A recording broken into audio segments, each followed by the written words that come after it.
Kami dari kelompok 2 akan membahas penyakit cacingan. Semua, perkenalkan nama saya Mariaki Samuel Mardiono.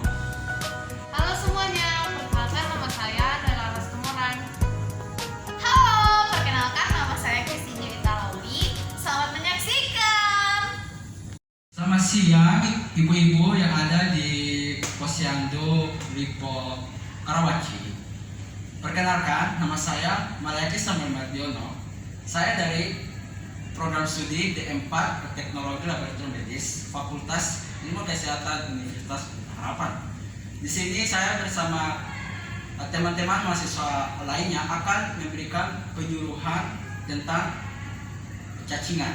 Nah, selanjutnya akan dijelaskan oleh teman saya.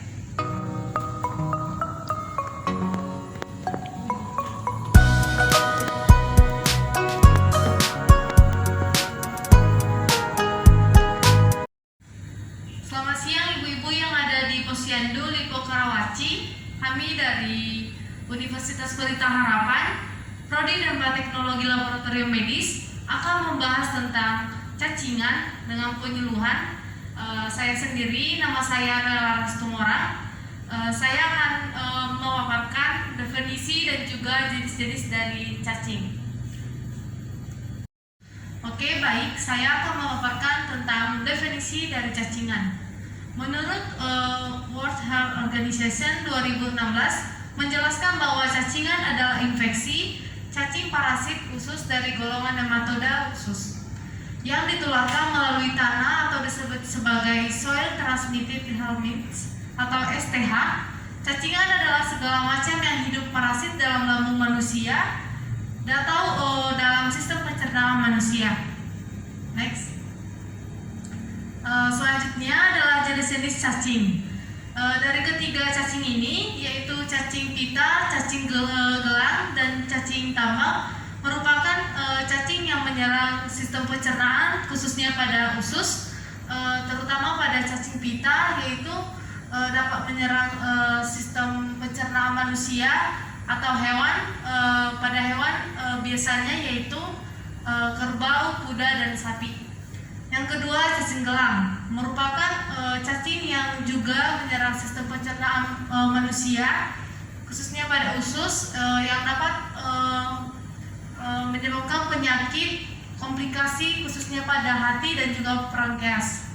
Yang ketiga, cacing tambang juga menyerang sistem pencernaan, khususnya pada usus, yang dapat menyedot darah manusia.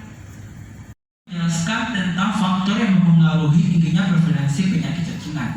Yang pertama, faktor yang menyebabkan meningkatnya penyakit cacingan ini yang pertama adalah rendahnya tingkat sanitasi pribadi, di mana kita harus menjaga kebersihan pribadi kita. Selanjutnya yang kedua adalah kurangnya kesadaran mencuci tangan. Ini cenderung kepada anak-anak yang belum memiliki pemahaman benar, sehingga mereka kadang tidak mencuci tangan mereka dengan baik. Selanjutnya yang ketiga adalah tidak menjaga kebersihan kuku, seperti sama halnya dengan kesadaran mencuci tangan. Selanjutnya yang keempat adalah perilaku BAB tidak di WC. Ini lebih fokus ke masyarakat yang bisa dikatakan dalam kategori miskin atau kurang mampu yang mempunyai fasilitas ekonomi yang menurun. Jadi sehingga tidak memiliki fasilitas yang baik. Selanjutnya kurangnya ketersediaan sumber air bersih.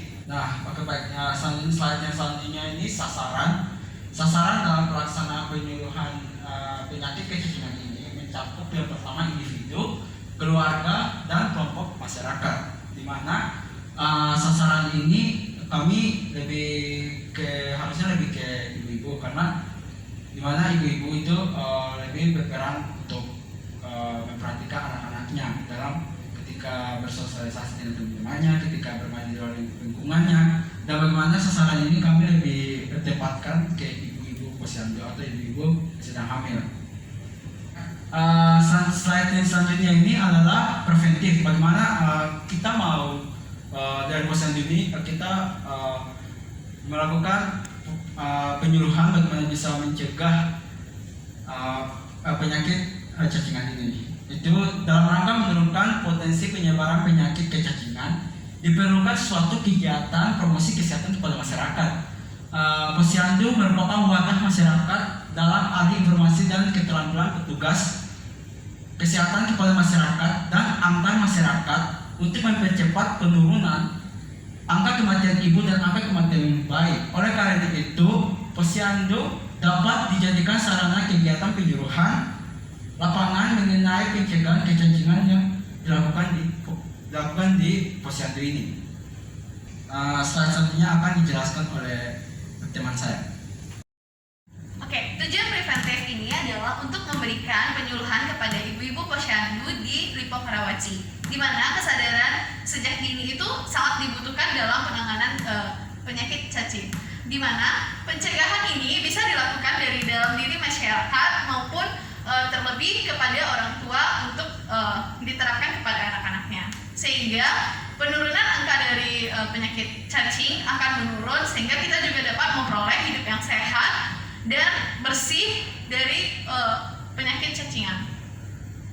Selanjutnya, itu merupakan obat cacing yang dijualan di berbagai tempat atau apotek yang dijual bebas, maupun ada juga obat cacing yang diperjualbelikan di mana harus menggunakan resep dokter, karena ada obat cacing yang cukup keras yang tidak bisa diminum tanpa resep dokter. Kesimpulannya, bahwa penyakit cacingan adalah penyakit yang disebabkan karena kurangnya kesadaran serta pengetahuan masyarakat, khususnya orang tua, sehingga tidak menerapkan perilaku hidup sehat, berpotensi untuk menimbulkan gejala penyakit cacingan pada masyarakat, terlebih khususnya kepada anak-anak. Maka dari itu dibutuhkan penyuluhan untuk memberikan kesadaran serta pengetahuan untuk mengurangi potensi dari penyakit cacingan yang diderita oleh anak-anak maupun orang dewasa, serta pemakaian obat yang tepat itu sangat perlu. Sekian pemaparan kami mengenai cacingan. Semoga pemaparan kami ini atau penyuluhan kami ini dapat bermanfaat bagi ibu-ibu yang ada di Posyandu Lipo Karawaci. Maafkan jika ada kesalahan kami dalam perkataan kami dan juga perilaku kami. Sekian dan terima kasih atas waktunya. Semoga ibu-ibu dapat menjalankan penerapan dari pencegahan yang kami berikan. Sekian dan terima kasih. Sekian dan terima kasih.